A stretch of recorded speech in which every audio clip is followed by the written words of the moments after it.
The Northeast DuBois School Board holds a public hearing for taxpayers. Things are heating up for Holiday World on two of the internet's top websites. And in sports, Kurt Guxell looks at Jasper's win over Lagodi in boys basketball. These stories and more coming up in 18 WJTS News.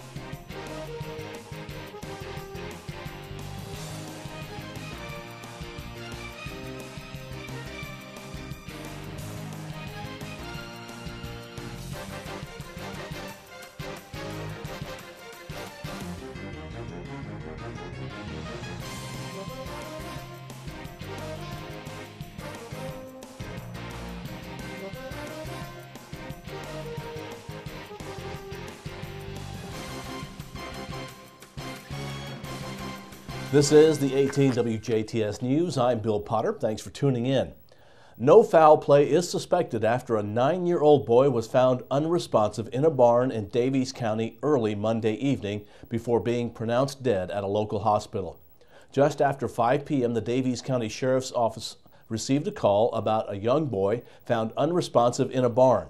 According to a news release from the Daviess County Sheriff's Office, the initial caller stated it was unknown how long the victim was there during the time of the call. Sheriff's deputies, Southwest Medical, and Odin-Madison volunteer firefighters arrived at the scene, East County Road 726 North in Montgomery. Upon arrival, crews were directed to a hayloft inside the barn on the property, where they found 9-year-old Michael Stoll lying unresponsive on the floor. The news release said CPR was in progress and continued by deputies and medical personnel. Soon after, the boy was removed from the hayloft and transported to Daviess Community Hospital, where he was later pronounced dead. The Daviess County Sheriff's Department says after an initial investigation, the cause of death has been ruled accidental. However, the investigation is ongoing. And foul play is also not suspected at this time in the death of a Newtonville man whose body was found Tuesday morning beside a driveway east of Crisney.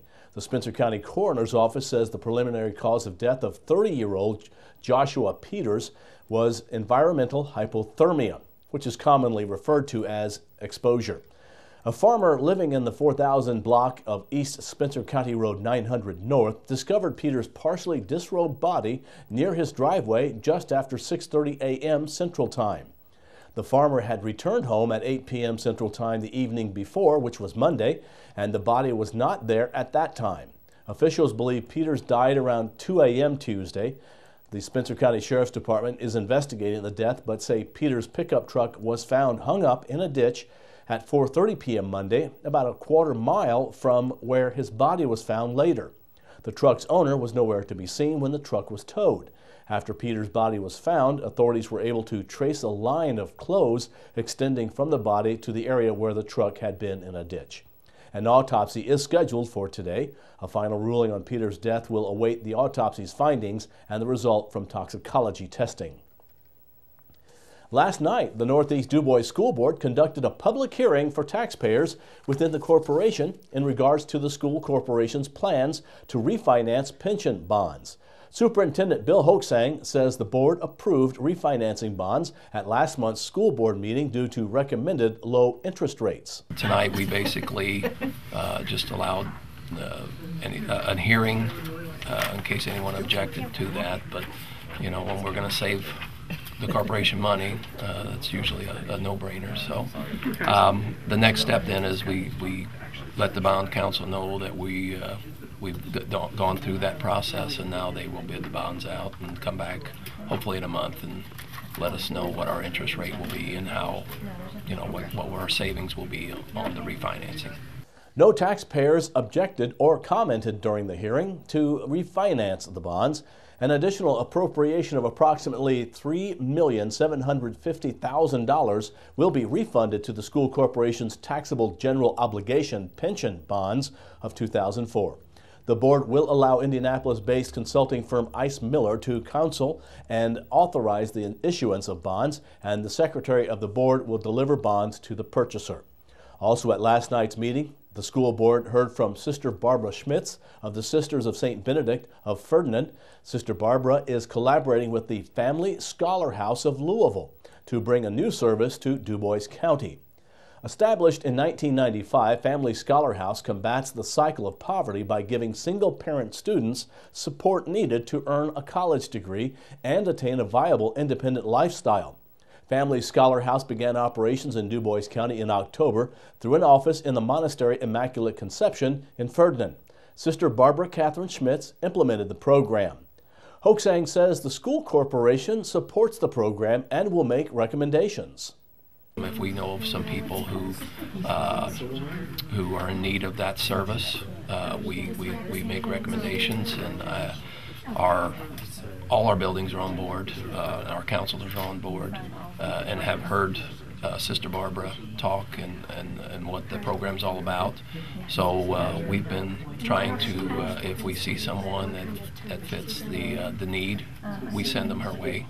And I just think it's a wonderful program, what they're starting, and will help a lot of people. The program seeks to provide academic advising, case management, family support, community activities, connection to other resources, peer support, and eventually housing for qualifying single-parent students. Although the program will serve Du Bois County, Family Scholar House will eventually serve other surrounding counties. Program participants can attend any accredited college. Funding available through a variety of sources is supported by tax credits. In addition, strong community collaborations assist students in accessing benefits and subsidies through community programs. For more information, contact Sister Barbara Schmitz at 367-1411.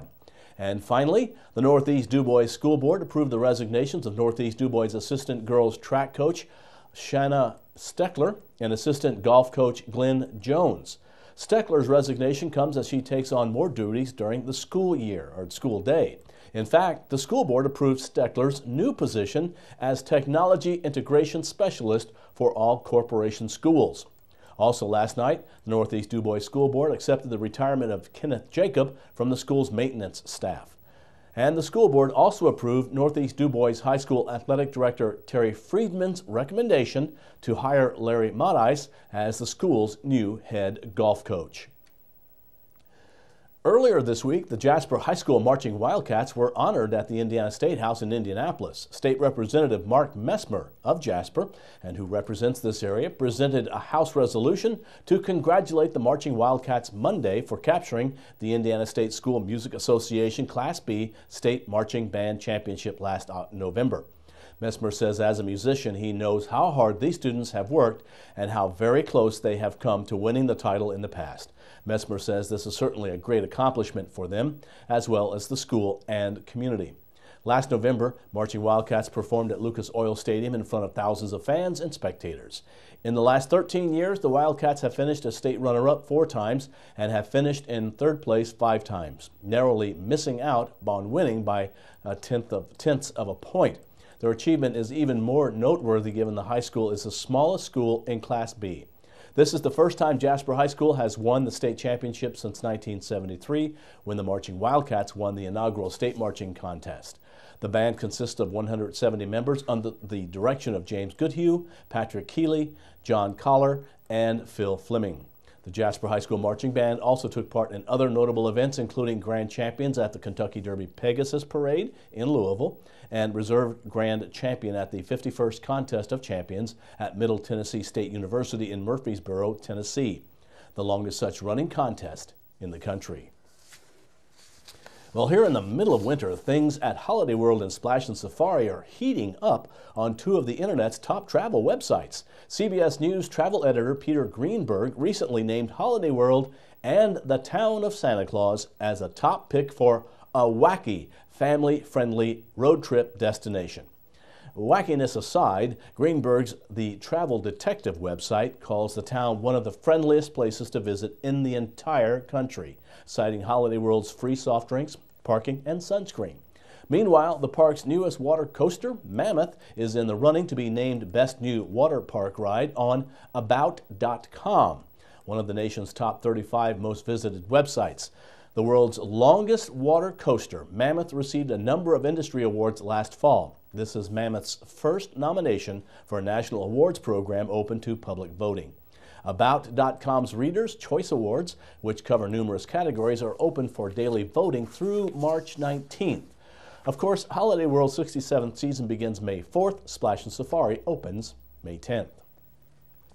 A Jasper man is in jail today after he was arrested yesterday afternoon by Jasper police for allegedly trying to steal items valued at less than $15 from the Jasper Walmart store. Police were called to the North Side location just before 5 o'clock, where they say 18-year-old Christopher Warnock of Jackson Street in Jasper is accused of taking a ball cap and a bottle of Axe body spray. Warnock was taken and lodged in the Dubois County Security Center. The total value of items, $14.86. Indiana University's trustees have approved rate increases that will boost the cost of the Bloomington campus's most popular room and board package by 3.5%. The new rate structure will raise rates for other apartments and residence halls by as little as 0.5% to as much as 5%, depending on the housing accommodations. Interim Chief Financial Officer and Treasurer Mary Frances McCourt says the increases are needed to cover inflation, student life programming, and other needs. Under the increases, IU's most prevalent room and board package will rise to $9,161 for the 2013-14 academic year. Nearly two-thirds of IU students living on campus choose that option, which includes an air-conditioned, double-occupancy room in a mid-amenity residence hall and a standard meal plan. Next, it's a look at weather with sports on an 18 WJTS Informed to follow.